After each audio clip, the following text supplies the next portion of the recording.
Professor JP Gupta जो कि mentor थे हम लोगों के, जब सेफ्टी कार्यक्रम होता था तो उसमें वाई के सक्सेना जी और समस्त गणमान्य लोग यहाँ पर जो उपस्थित हैं, जो इस 2 दिन के प्रशिक्षण कार्यक्रम में यहाँ पर प्रतिभागी हैं, मैं आप सबका स्वागत करता हूँ इसमें। तो बेसिकली ये मैं अपने कर्तव्य का इसलिए निर्वहन भी करना चाहता हूँ कि आपको इसकी एक जेनेसिस बताऊँ कि क्यों भारत सरकार के रसायन और उर्वरक मंत्रालय ने इस कार्यक्रम को शुरू किया और ये माननीय प्रधानमंत्री जी के 100 जो विशिष्ट कार्यक्रम हैं उसमें शामिल है। और इस माला में ये छठा मोती है जो कानपुर में आयोजित हो रहा है। सबसे पहले जो था वो अहमदाबाद में हुआ था। सो बेसिकली जब कभी भी हम लोग बात करते हैं रासायनिक अभियांत्रिकी की, रसायन की, तो बहुत सी चीज़ें हम लोग जो है भूल जाते हैं और बहुत सारी चीज़ों के बारे में हम विस्मृत कर देते हैं कि ये भी यही चीज़ होती हैं, जिनके बारे में मैं थोड़ा सा समय लेके आपको बताना चाहता हूँ। उसके बाद तो काफ़ी लंबी चर्चा होती रहेगी। जब भी मैं आईआईटी में अपने स्टूडेंट्स को पढ़ाता था तो सबसे पहले लेक्चर में जब मैं हेड था तो हमेशा एक बात कहता था कि chemical engineering is mother of all discipline.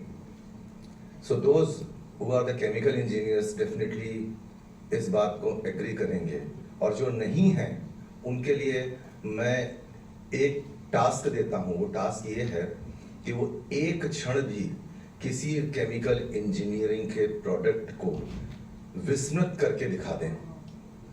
ये असंभव बात है। यूजुअली लोग कहते हैं कि it is practically impossible, the impossible word is not there in the dictionary, but it is. The reason is that the God is the biggest chemical engineer. Not why I'm saying, because जो लोग हिंदू धर्मशास्त्र को जानते हैं ब्रह्मा विष्णु महेश होता है, कुछ लोग गॉड के बारे में जो बोलते हैं that is generator, operator and destroyer, right? So whenever we used to take the food, the body is the biggest chemical reactor, जहाँ पर you will get the energy and as well as whatever you are getting. So trust me, not a single moment आप किसी भी क्षण chemical engineering को विस्मृत नहीं कर सकते। ये बड़ी भारी चर्चा होती रहती है जब हम लोग रुड़की में बात करते थे, या जो लोग विभिन्न क्षेत्र के हैं वो उसमें कि साहब जो है ये ऐसा नहीं होता। इलेक्ट्रिकल इंजीनियरिंग के बारे में आप बात करें, बिना कोटिंग, बिना ट्रांसफार्मर ऑयल और इन सब चीज़ों के बारे में मैं बहुत ज़्यादा उसके बारे में जानता नहीं हूँ, समय नहीं मिला, इच्छा भी नहीं हुई। दूसरी बात, एक और भी, किसी भी आप इंजीनियरिंग डिसिप्लिन को ले लें और अगर उसके बारे में एक समग्र सोच रखें, होलिस्टिक अप्रोच रखें, तो कभी भी आपको ये नहीं लगेगा कि केमिकल इंजीनियरिंग को आप वहाँ से हटा सकते हैं। कोई भी डिसिप्लिन ले लीजिए, चाहे आप मोबाइल ले रहे हैं उसमें भी कम से कम 40% जो है वो केमिकल इंजीनियर्स का सहयोग है उसमें। तो जब ये इतनी वर्सेटाइल ब्रांच है तो साथ में बहुत सारी व्याधियां होंगी, generator, operator and destroyer. Don't forget the major accident ever happened in the chemical history, that is the Bhopal gas tragedy. I don't know how many of you recall that the event 40 years back it happened. 40 साल पहले वो घटना हुई थी। बहुत सारी सीख दे गई वो घटना। और कभी भी कोई भी प्रशासन, कोई भी एकेडमिशियन या कोई भी रिसर्चर इस बात को नहीं चाहेगा कि उस घटना की पुनरावृत्ति हो, उससे कोई एक सीख ले। हम सब ह्यूमन बीइंग हैं, कभी भी हम इस चीज को नहीं चाहेंगे। हम अपने घरों में यदि एलपीजी गैस सिलेंडर है, 14.2 किलोग्राम का एलपीजी सिलेंडर है, तो उस एलपीजी सिलेंडर के लिए बहुत सारी जो है वो हम लोग प्रिकॉशंस लेते हैं। यदि 2 कलरलेस लिक्विड रखे हैं जो केमिस्ट्री, केमिकल इंजीनियरिंग के लोग हैं, और अगर उसमें एक में H2SO4 भरा हुआ है, दूसरे में पानी भरा हुआ है, हमारी हमेशा जो है प्रिकॉशन रहती है H2SO4 के प्रति। पानी को नहीं मानते कुछ हम लोग, ठीक है। जब वो पानी प्रचंड रूप धारण करके बाढ़ का रूप ले लेता है तब उसके बारे में सोचते हैं। क्या हो गया भाई साहब, कुछ तकलीफ हो रही है क्या? अच्छा, आई एम सॉरी, माफ कीजिएगा। ये भी भाई साहब थोड़ा सेफ्टी के बारे में ज्यादा जागरूक है कि स्क्रीन ना खराब हो जाए। पाठक जी हमारे 2 साल सीनियर हैं तो इसलिए वो कुछ कहेंगे नहीं। तो जब हम लोग सेफ्टी के बारे में बात करते हैं तो हमेशा ये बात करते हैं कि सेफ्टी जो है जब एक इंजीनियरिंग पर्सपेक्टिव में बात करते हैं, safety is a good business, investment चाहिए, सब कुछ चाहिए। अवस्थी जी, मैं थोड़ा सा आपकी बात से जो है उसको और एलेबोरेट करता हूँ। प्रोफेसर अवस्थी ने ये कहा कि सेफ्टी में इन्वेस्टमेंट होना चाहिए, लेकिन कितना इन्वेस्टमेंट होना चाहिए, ये भी एक विचारणीय विषय है। विचारणीय विषय इसलिए भी है कि अगर आप लोगों ने क्रिकेट में देखा होगा, जब बैट्समैन आता है तो खूब सारे गार्ड्स लगा के चलता है, ठीक है, बट कहीं ना कहीं उसकी एफिशिएंसी पर एडवर्स इफेक्ट पड़ता है। जब कभी भी कोई इंडस्ट्री वाला किसी सेफ ऑपरेशन को अडॉप्ट करता है तो हमेशा जो है कहीं ना कहीं इन्वेस्टमेंट होता है, बट एक ऑप्टिमम लेवल पर। यहाँ पर इंजीनियरिंग पर्सपेक्टिव काम आता है कि कितना होना चाहिए। समग्र सोच ये कहती है कि छत गिर सकती है, लेकिन इसका मतलब ये नहीं कि हम जो है सर पे हेलमेट पहन के यहाँ बैठे। तो समग्र सोच एक हम लोग को रखनी चाहिए।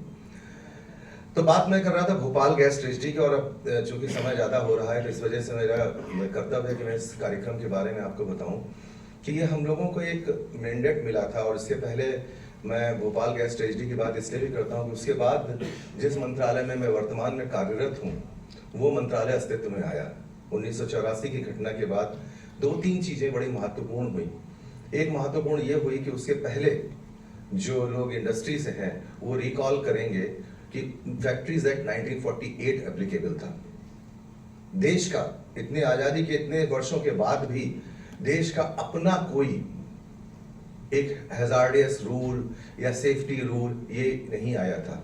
वहां पर भी ये बात होती थी। मैं छोटी सी घटना with due regards to all ladies ये कहना चाहता हूं कि उस समय जो फैक्ट्रीज एक्ट 1948 था उसका एक सैलिएंट फीचर सर थोड़ा सा रिकॉल करेंगे कि उसमें सबसे एक महत्वपूर्ण बात ये थी कि अगर कोई महिला काम करती है तो उसको कार्डन ऑफ किया जाता था कि आप जो है इस एरिया में काम नहीं कर सकते हैं जहां पर प्रेशर हो या फैन हो, क्योंकि वो उसको ये मान के चलते थे कि साड़ी पहनती है वो।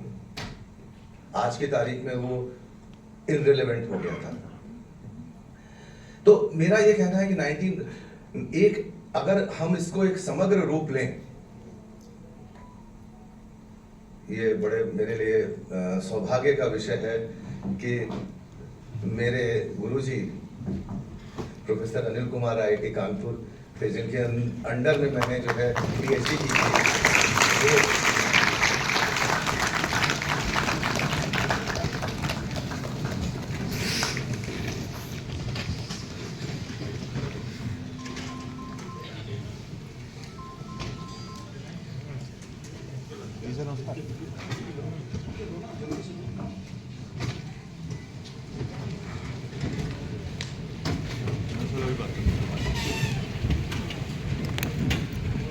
तो ये मेरे लिए परम सौभाग्य का विषय है कि मेरे गुरुजी प्रोफेसर अनिल कुमार जो है आज यहाँ पर आए।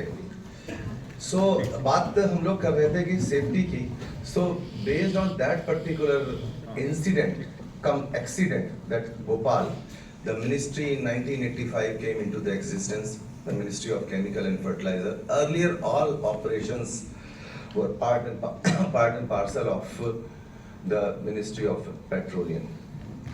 And another what you can say, the thing came into existence, that was the hazardous substance rule 1986. And those who are involved in the environmental field, they always recall that this is a benchmark in the field of environment. So hazardous substance rule, and there are so many amendments in those rules. So the thing is that safety एक और बड़ी महत्वपूर्ण चीज है जिसमें आप कभी भी ये नहीं चाहेंगे कि एक्सपेरिमेंट हो। अपने हृदय से पूछ के देखिए, कभी भी नहीं चाहेंगे कि उसमें एक एक्सपेरिमेंट हो कि अपने घर में एलपीजी सिलेंडर का लीक हो और उसमें आग लगा के देखें कि क्या इफेक्ट होता है। हमारे मंत्रालय ने इस बात को सोचा कि बहुत सारे लोग हम लोग जो है दिन प्रतिदिन सेफ ऑपरेशंस और विभिन्न प्रक्रियाओं में रहते हैं, तो उस पर जो है हम लोगों को एक प्रशिक्षण कार्यक्रम, क्योंकि घटनाएं, जब मैंने ये बात करी एक समग्र रूप में कि you can not avoid the importance of chemical engineering, then n number of products, n number of processes are being built up over the period of time, then we cannot overlook the importance of the safe operation. So keeping in view of this fact, the ministry has decided to conceive a program for 5-year duration, and it was presented to the Honorable Prime Minister. And it was inducted in his 100 wish list program or 100 days program, what you can say, in which 50 programs, such kind of program has to be cast over the period of 5 years, 10 every year. The mandate is that maximum number of major accidental hazard units should be incorporated there. So उस case में ये था कि we should not organize the program at our choice. It should be organized based on the choice of the industry, so that we can approach to the industry and give the training. So in Indian context, as of now, 2,400 MEH units are registered. So based on that particular fact, this program was created, the concept of this program was created, and CIPET was given this particular task to organize these programs, because CIPET has got the pan-India presence, 48 institutes across country, and name any state except the Goa and Jammu and Kashmir, everywhere you will find the CIPET is there. So based on this network, based on the expertise of Connect Industry, the CIPET has been given this particular task. First program was they started at Ahmedabad, then journey came to the New Delhi, then Bangalore, Bhubaneswar, and this is the 6th. And next week we are going to Hyderabad, and thereafter in the next financial year we will again start this journey for 10 program. So you can see that, and all these expenditures and other things are attributed to the ministry. So we are taking this thing very in a positive aspect. So I'm not taking much time, sir, but now the thing is that to wind up my lecture, and this is small lecture, again you have to bear me for another 40-45 minutes. And again, the safety, the main objective of the safe operation is the creation of barrier. So right now I'm the barrier between you and the team. So thank you very much. Jai Bharat, and see you in the next session. Thank you so much, sir. We're looking forward to more insights from you in your keynote lecture. As a gesture of our gratitude, we would now like to present mementos to our esteemed guests.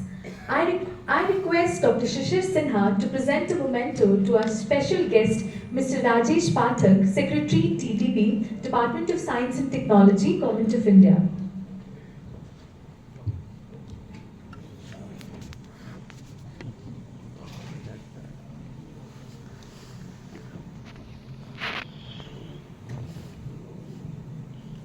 Please give him a huge round of applause.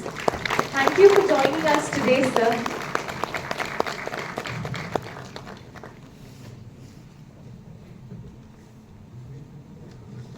I now request Dr. S.N. Yadav to present a memento to Professor Shishir Sinha, Director General, CIPET.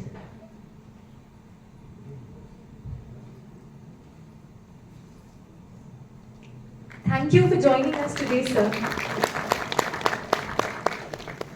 I now invite Mr. Jasrang Singh to present a memento to Dr. S.N. Yadav, Principal Director and Head CIPET, IPT, Lucknow. Dr. S.N. Yadav, sir. Thank you, sir.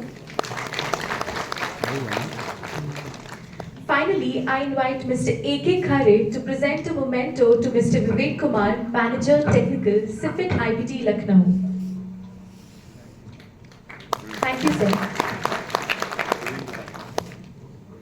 I request the guests to kindly take their seats.